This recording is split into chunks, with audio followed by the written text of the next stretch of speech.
What's up, you slimy turds? Welcome into today's episode of High Fiber Sports. Get your fiber in.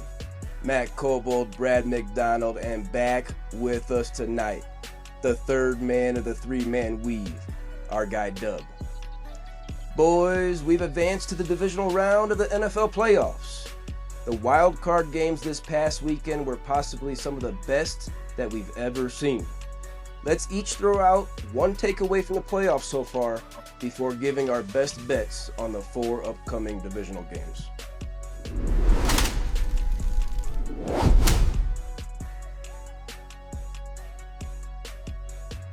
As mentioned before, the wild card games this past weekend were some of the best that we've ever seen in this round. Let's break it down. Let me give you a couple nuggets, fellas. Through the first 4 games this postseason, now I'm not going to include that New England Chargers sleeper where I literally fell asleep, and the Houston-Pittsburgh game where Aaron Rodgers said, see you later. Not including those 2 games. So 4 games, those first 4. We had 12 lead changes in the fourth quarter alone.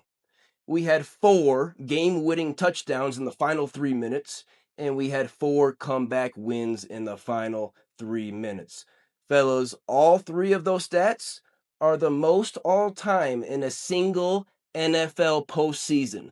Not a single wild card round, a single NFL postseason. Brad, was this the best wild card round we ever saw? And give me your takeaway from last weekend. Yeah, dude, it had to have been those first 4 games. I mean, I was absolutely glued to the television. Obviously, the Niners won a little more than most, with a lot more cuss words coming out of my mouth and throwing things, but it was oh my God, it was amazing. I don't think I've ever seen anything like that in my lifetime. But for me, this past weekend, I think my biggest takeaway is Nick Sirianni, the coaching staff for the Eagles. I know they went to the Super Bowl last year, but talk about the worst coaching job of all time. Like that, they are loaded on offense, defense, Pro Bowlers everywhere. And that offense was putrid. I feel like any other, I mean, you throw Kyle Shanahan, O'Connell, like Harbaugh, a million other guys as the head coach of that team, they're winning the Super Bowl 10 times out of 10. That was uh the worst coaching job I think I have ever seen. The opposite of what's going on in San Francisco, where I think Kyle Shanahan and Robert Saleh should finish 1 and 2 in Coach of the Year. Wow. Right? I know, bias, but whatever, it's true. Doug, what do you got from this weekend? Man, I loved good to see you boys. Like, my Yeah, goodness, man. you guys look somewhat the same. Yeah. Yeah. Brad definitely got older. Matt, you're the same. You're the ageless wonder. It's all Thank good. you. It's got that ginger blood in me. I Yeah. age Appreciate twice that. as fast as everyone. Yeah. Appreciate that.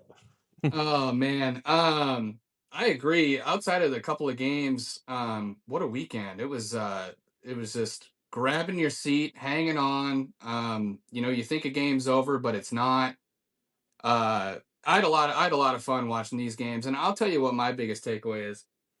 I had my eyes set on a game that maybe not everybody had their eyes set on. It was the Rams and Panthers. And it was because I saw that 10.5 point spread with the home team as the dogs. Mm-hmm. Disrespectful for the NFL playoffs. Yep. Okay. All right. Now, and then I looked at this. I'm like, all right, the Panthers, they squeaked in. Squawked. They barely got in. Lost 3 of their last 4 games to end the regular season, thanks to a Tampa Bay collapse. They get in the playoffs, right? And I'm looking at this spread, and I was like, all right, that's fine. I thought going into the playoffs, the Rams to me were the best overall. I think they have the best coaches in the NFC. I think they have the best roster. I think they're health wise good. Stafford, Puka, Devontae, Williams, Corum, that defensive line. Here's my takeaway, boys. The Rams were down 4 in the last 2.5 minutes to the Panthers that nobody acknowledged. Mm-hmm. My takeaway is this. I don't think, and this is because it opened my eyes, I don't know if these Rams are gettable. I think they're gettable. And I said that last week. yeah. And I watched that game and I was like, dude, these Rams, because everybody's asking me, like, who do you got? I'm like, I love the Rams, even more than the Seahawks, who are the number one seed. I'm like, I think these Rams, you got to watch out. They went to Carolina, and luckily, Matt Stafford's been playing in the league for 53 years, and he brought him back, and he's got that experience, that poise. But, boys, the Rams are gettable, and you watch out. They got the second best odds right now to win the whole thing. Hmm? And I'm like, they almost lost. I mean, they squeaked out a 3-point win against the Panthers. So my takeaway is watch the Rams. They might slip. They might slip. And that's big. Well, I got one more takeaway. I'm going to slap the taste out of your mouth for saying they got the best coaching staff in the NFC, you fucking traitor. Sean McVay, I mean, his coordinators are getting interviews. I mean, I just think they're fantastic. I mean, outside of yes, I love Kyle, love Robert. Don't get me wrong, but I mean, those coaches on the Rams sidelines, no joke, no joke. Well, I hope you're insured for arson.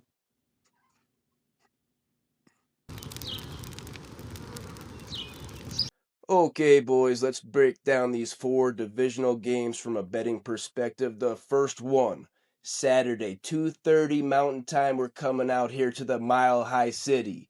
The number 1 seed in the AFC, the Denver Broncos, are going to be hosting the Buffalo Bills. Doug, this is a big one. Josh Allen coming to town. How you feeling?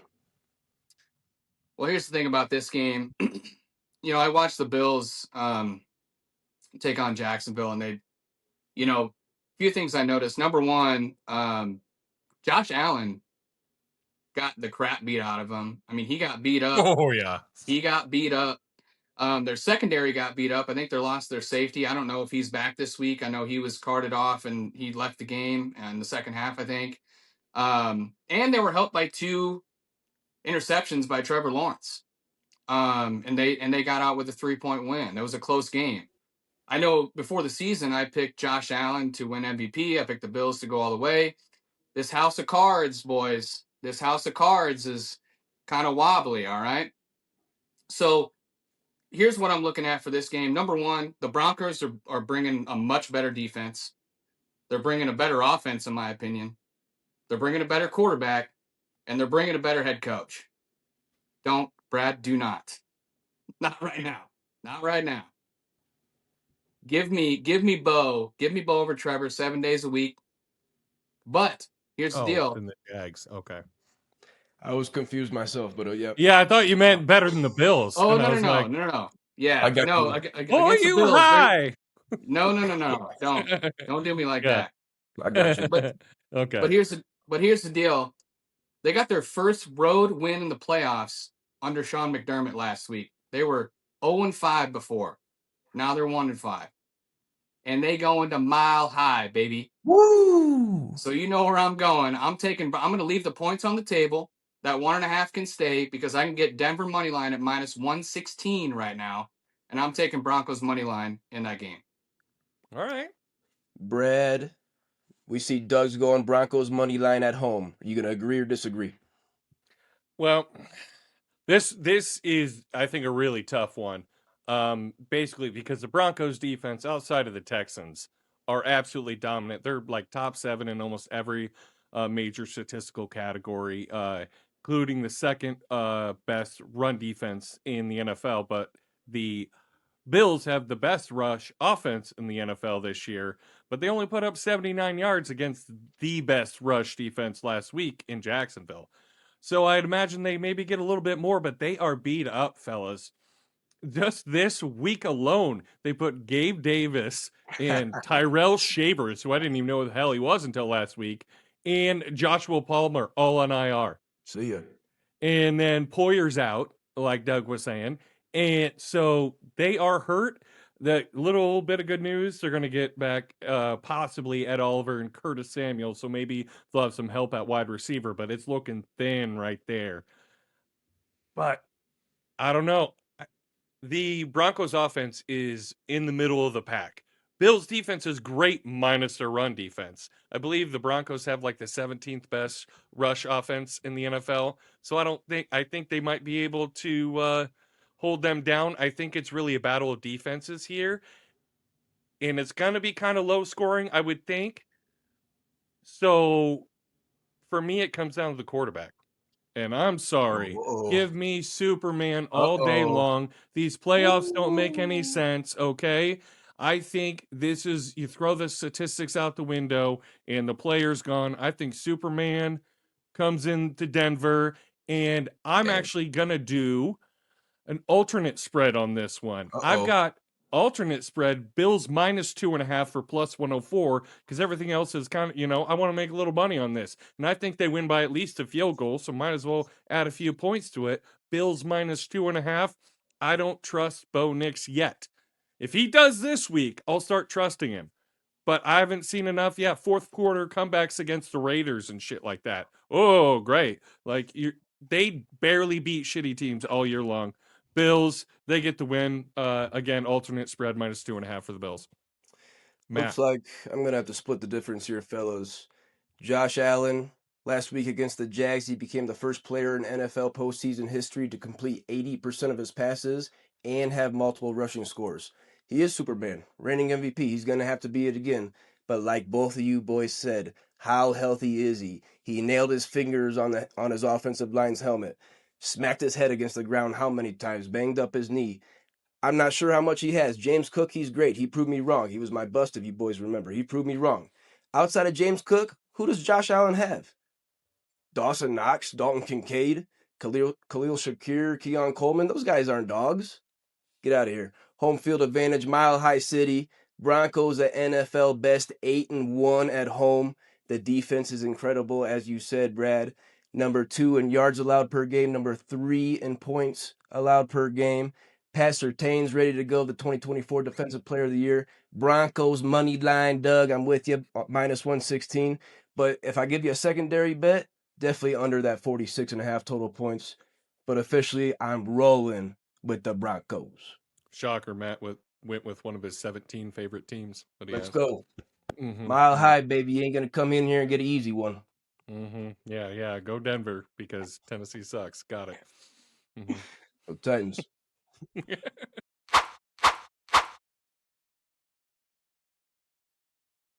Next game, we got to talk about Saturday night, 6 o'clock Mountain Time on Fox. We got your boys as Niners heading up to the Pacific Northwest to take on the number 1 seed Seahawks of Seattle. Of course, these guys are NFC West foes. They met twice like they do every year. Week 1, San Francisco got them in Seattle 17-13, but Seattle returned the favor here in Week 18, won in Santa Clara 13-3. Brad, Seattle, the number 1 seed, against your banged up Niners. How you feeling? How do you think I'm feeling? Well, What this is? A little BCB right here. Yeah, that's right. Big cock Brock. All right. I don't care. Just like I was talking with the Bills, man. Nothing makes sense. Everything's crazy. Obviously, the Niners, like you said, banged up to shit. Now without Kittle, they might get Pearsall back, but we've got Williams this week, unlike the last week of the regular season. There's talk out there that Darnold's now questionable, but I gotta believe he's gonna play. But it is an oblique, so that can be difficult to throw through. I don't know how bad it is or when he did it. They haven't played for a couple weeks, so I don't know if it's a masturbation injury or what. whoa. But that's my guess. But unfortunately, the Niners officially did rule out Warner today. But Kendricks was a dog last week, man. Several tackles for a loss. He looked like pretty close to his old Pro Bowl level, and I think Salah's got a lot to do with that. Not to mention Siegel, the rookie 5th rounder out of Kansas State, led the team in tackles. Dude is a beast. Fast as shit. I think he ran like a 4.3 coming out of the combine. Replaced Jair Brown this week, and he was an absolute stud. It seems like the Niners just keep finding guys, but there's got to be something to Salah's scheme that's he's teaching them the right ways to do everything. But the last 2 games, you think with how beat up they've been, they held Seattle. I know they had a shit offensive game without Williams the last week of the season. Held them to 13. Held Philly to 19 last 2 weeks. And this defense is all beat up. I don't care. They're 49ers are getting 7 points in this game. So obviously I'm picking the Niners to win, and I'm going money line. I don't need them points, okay? Ooh, don't need Niners them. straight up win this goddamn game. Big They one. are pissed. Seattle guys are talking shit, and they're gonna eat shit. All right. Doug, are you big enough to put your balls on the table like Brad just did and take your Niners on the money line? Brad's gonna make me look bad, but here's the deal, boys. And also, like, with this news coming in late today, we found out, obviously Warner's ruled out. We were all kind of jacked up about that. So this is gonna take a little of the emotion out of what I originally had to say about this. No. Okay. Yeah. But here's the deal, guys. Something's going on in Santa Clara. All right. Like Brad said, throw out the stat sheet, throw it out. I don't care about this defense, that offense, this whatever. Throw it out. All right. So there's an energy going on in Santa Clara right now, and I ain't talking about that electric substation directly next to their practice field. I'm not talking about that. I'm talking about there's a synergy going on here. These guys, 6-point dogs, going into Philly. All right. Philadelphia rolled over in week 18 to get this matchup. They said, Chicago, you can have the 2 seed. We want these fellas to come in here because we think we can handle them. And these guys went in there and they stuffed Philadelphia with a Home Depot cashier at Mike linebacker and a substitute teacher at the will spot. So bad that they fired their offensive coordinator 24 hours later. Kick the can, you out. Because these guys brought in guys who were there for less than a month and they stuffed the run. Kendricks looked phenomenal. Wallow, fantastic. The best they've looked in weeks. All right. So here, Trent Williams, like you said, he's stronger now. He wasn't 100% last week. He was limited all week. He came back, made the offensive line look way better. He's stronger now. Full participant. He's 100%. Let's go. Pearsall, he's back. We think. I don't know. He's catching balls, but we need him. All right. So he's questionable, but if he can go, huge. Warner, up until today, a game time decision. Have you guys seen the videos of him running around? Dude, there's an aura. The aura is back. Not my words. Those are the boys talking to the beat writers, not me. I'm not in the locker room, but they said the aura is back. There's an energy going on here. Magic. All right. So I'm taking, it could be money line. Brad, I'm with you. It could very well be money line. +7, steal. An absolute steal. It's disrespectful. Easy money +7. If you want to make some money, +7 is the way to go. Money line could be, if you want to get a little dicey, have a couple beverages, feel a little frisky, whatever you want to do. Money line, good. +7, steal. I'm going Niners +7 at least. Of course, you boys are riding with your Niners. You're not gonna like what I have to say here. I don't feel good about it, but we did that little bracket with Sammy Boy Brad, and I picked the Seahawks. I ended up picking the Seahawks to win the whole thing. I don't feel good about it, but there's a number of teams that can win it all. I ended up going with Seattle.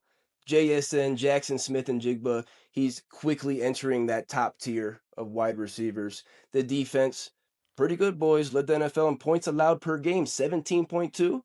And yeah, you guys bring up Sam Darnold. That oblique definitely makes me nervous, but he's had some time to rest. Their only Super Bowl win, the Seahawks, they relied on their defense. They had Russell 2 poops a week Wilson as quarterback. So Sam Darnold out obviously gives me hesitation. You're not going to like it, boys. I'm going Seahawks on the spread. Okay, they beat them by 10 last game beat you by 10 in Santa Clara last game. I'm going Seahawks -7. Smell it. Oh, yeah, you don't know what you're talking about. Nope, that's not gonna happen. Sorry, Sam Darnold in the playoffs. Choke. Tough. Yeah, you should know this from Indiana. Come on, man. That's what he's gonna do. Nah, no way.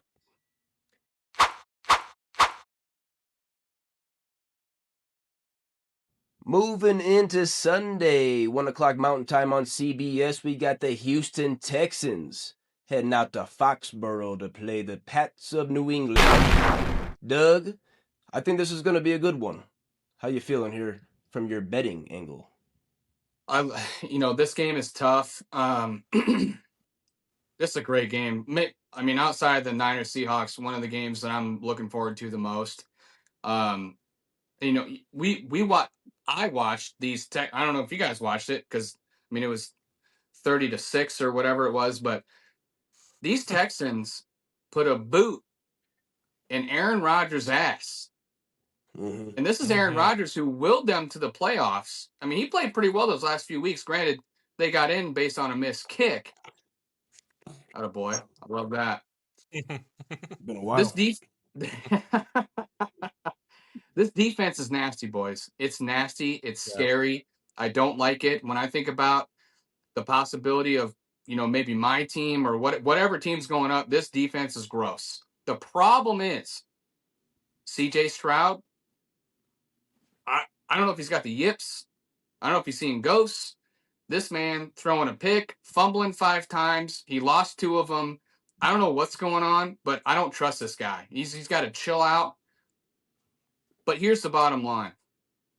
I saw that Chargers defense hold the Patriots enough to where I'm going to lean towards that Texans defense. I don't have a lot of faith in that Texans offense, but that defense is gross. I'm gonna lean towards that Texans defense. This game is tight, boys. I'm gonna go Texans +3. That's at -105. If you can buy the hook, if you want to sacrifice a little bit, get that 3.5 and get a -128. I'm gonna stick +3, and I'm gonna hope there's a missed extra point or a weird 4th down conversion or a block, whatever this weird stuff that happens in the playoffs. I'm going Texans +3 in this game. Brad, Doug's leaning towards Houston in this one. How you feeling?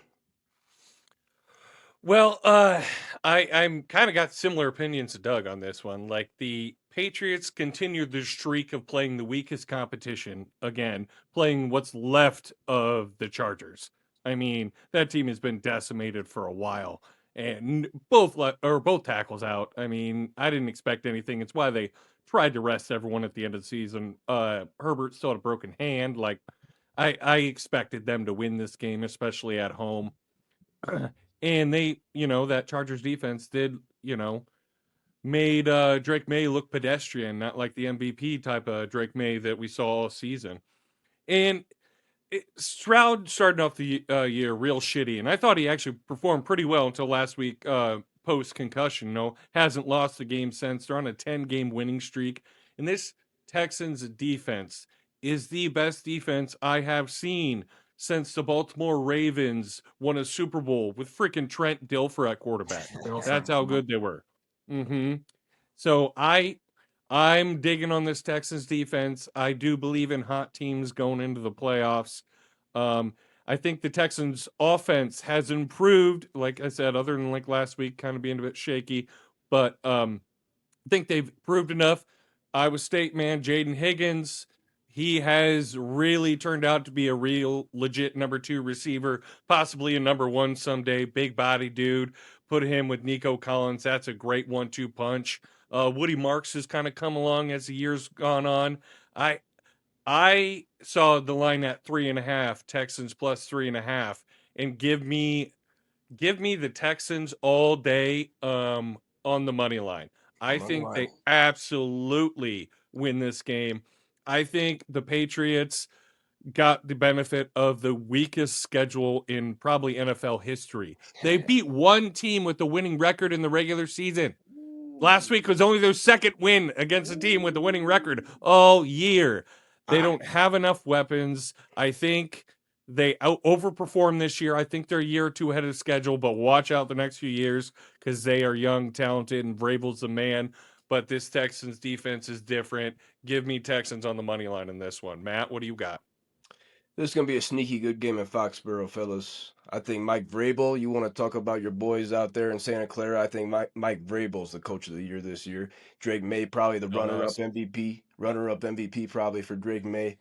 But I'm leaning with you fellas here. They haven't paid their dues yet. They haven't been bad enough in between Tom Brady and now. Houston, like you said, Brad, I was going to ask you guys, 10 wins in a row. Are you kidding me? 10 wins in a row. Last week, they got their first postseason win on the road in franchise history. The defense, like you guys said, is nasty. CJ Stroud, need a big game. Need to show up. Number 2 overall pick a couple years ago. Let's see it. Let's see that. Woody Skidmarks out of the backfield. Let's see him. Nico Collins banged his head. Is he going to be able to play? We need Nico out here for this. But I'm going with you, Brad. Houston, Texans money line Hell in yeah. Foxborough over the Pats. Hell yeah. Love that. I love that.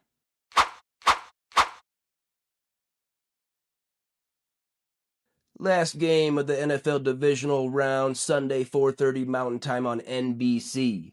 The LA Rams are heading out to Chicago to take on the Bears. Brad, hell of a season from the Bears. We know the Rams might have the MVP in Matthew Stafford. Who you taking in this one? I'm kind of, on what Doug was saying about the Rams when he was talking about them in the opening there. The Rams haven't looked the same the back end of the season. Matthew Stafford had, I think, 6 of his 8 interceptions in the last 4 or 5 weeks of the season. Now, granted, still, single digits, great year, whatever, but they lost to 2 NFC South teams in the final, 6 weeks. Eek. Panthers. And last week, they almost lost to the Panthers again. So I'm with Doug. I think they're absolutely gettable. I would have made them my favorites like everyone else a few weeks ago in the NFC, but I don't know anymore. The Bears are the king of comebacks. Like what they've been doing, Caleb Williams turns it on the fourth quarter like I've never seen before, especially for a second-year guy. But that defense sucks ass. They are fucking terrible. I don't think they're going to be able to slow down the Rams offense at all. I think they're going to be too far behind by the time the fourth quarter comes around with the Rams defense. The Packers defense is a shell of itself, what it was at the beginning of the season. So I don't think you can compare the two games. I don't see Caleb being able to come back from this one. I think the Rams pull out to a pretty substantial lead. They might make a bit of a comeback, but I think it's going to be actually too much of a spread in the fourth quarter for Caleb to come back. I do not believe in that defense. Outside of interceptions, they're in the bottom 5, 6 in every statistical category. So, although I'm going to say the Rams are going to win all day, I'm going to take the over at 45.5. Okay. Because even if the Rams hold the points down, I still think the Bears are going to score, and I know the Rams are going to score. I bet the Rams put up 30 by themselves. Doug, Brad's looking at a shootout here in Chicago. You feeling the same, or are you going to go off that? What did I say at the beginning of the show? The Rams are gettable. And I saw this the other day. The forecast has changed a little bit. I don't know if you guys saw this. But Stafford's last 10 games in cold conditions with rain or snow. Let me just read this off. 1-9 record. Whoa. 16 touchdowns. 11 interceptions. The forecast for Chicago on Sunday, 20 degrees, 18 mile an hour winds. That's feels like 4 degrees, fellas. Feels like 40. You know how cold that is? Man, I don't know if you're in the sunny side of Denver, if you're up in the mountains or what, but 4 degrees, cold, all right? 55% chance of snow. Okay? You thought your penis was small before. Yeah. Getting that weather. It's inverted now. Comes But out here's the butt. also Yeah. here's also what I said. They got the best roster. They got the best health. They got the defensive line. They got possible MVP Matt Stafford. He's been in the league for 117 years. They got Puka. They got Kyron. They got Blake Corum. They got Devontae Adams leading the league in touchdowns. But this Rams defense don't scare me, bro. They aren't scary anymore. The Panthers almost beat them. The Panthers beat them once. They almost beat them twice. Let's go. When are we going to stop doubting Ben Johnson in these games? This guy has coached them to a team that believe it doesn't matter if they're down. They came back from 18 points down against the Packers, who they hate, and the Packers hate them. They're in Chicago. The fans are coming out. I'm tempted to take money line, but that 3.5 real tempting. I think it's a field goal game. I could see a 30-27 game. Brad, I love your over pick. I actually have it written down here. I had that pick, but I love 3.5. I think it's going to be close, and the Bears can compete in shootouts. The Rams defense no longer scares me. I think they're going to be just fine. They're going to be able to get downfield. Rome Odunze, first game back in a while last week. I think he has a big game. Bears plus 3.5. Why do you have a Rome Odunze jersey? We got a Bears fan in the house, Girlfriend. so yeah, Yeah, we got a girlfriend's Bears Bears fan in the fan. house. Yeah, Yeah. yeah, yep. I Very just bought that a couple weeks ago, so yeah, we're nice. here. Nice. Looks like this is the first game where all three of us have a different bet here, fellas. Like you said, Doug, it's going to be cold. It's going to be nasty. I saw wind gusts up to 25, 30 miles per hour. I don't know what's going to happen with that ball in the air. Stafford, we talked about it all preseason. He had that epidural for his back, something you never hear of. But we haven't heard anything about that back all season long. How's it going to hold up in the cold? How's that back going to hold up in the cold? Devontae Adams got knocked out last game. Is he ready to go? Chicago, great season. First playoff win in 15 years. Fellas, real quick, just that historic comeback against the Packers. They were down 21-6 entering the fourth quarter. Teams trailing by 15 plus points entering the fourth quarter of a playoff game were 3 and 158 all time. This was the third largest fourth quarter comeback in postseason history and the third most fourth quarter points in postseason history, 25 points. Awesome season. Great to see Ben Johnson, Caleb Williams, but I just can't get behind the Bears enough, fellas. Matthew Stafford, no stranger to Chicago. He was with the Lions for all those years. He's going to be able to come. I don't know about his other LA boys. I don't know how they're going to do in the cold. Matthew Stafford's going to be ready, going to solidify his MVP. I got the Rams on the spread minus 3.5.